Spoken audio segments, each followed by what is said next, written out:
আসসালামু আলাইকুম। আশা করি আপনারা ভালো আছেন। আল্লাহর রহমতে আমিও ভালো আছি। নতুন ভিডিও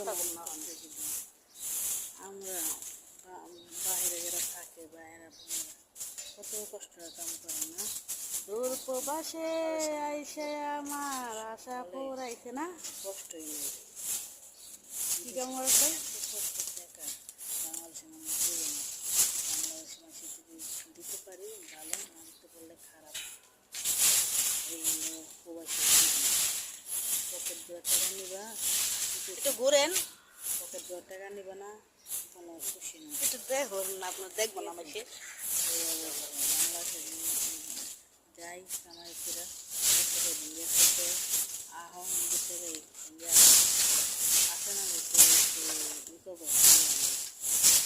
প্রবাসী আপনারা ভালো একদম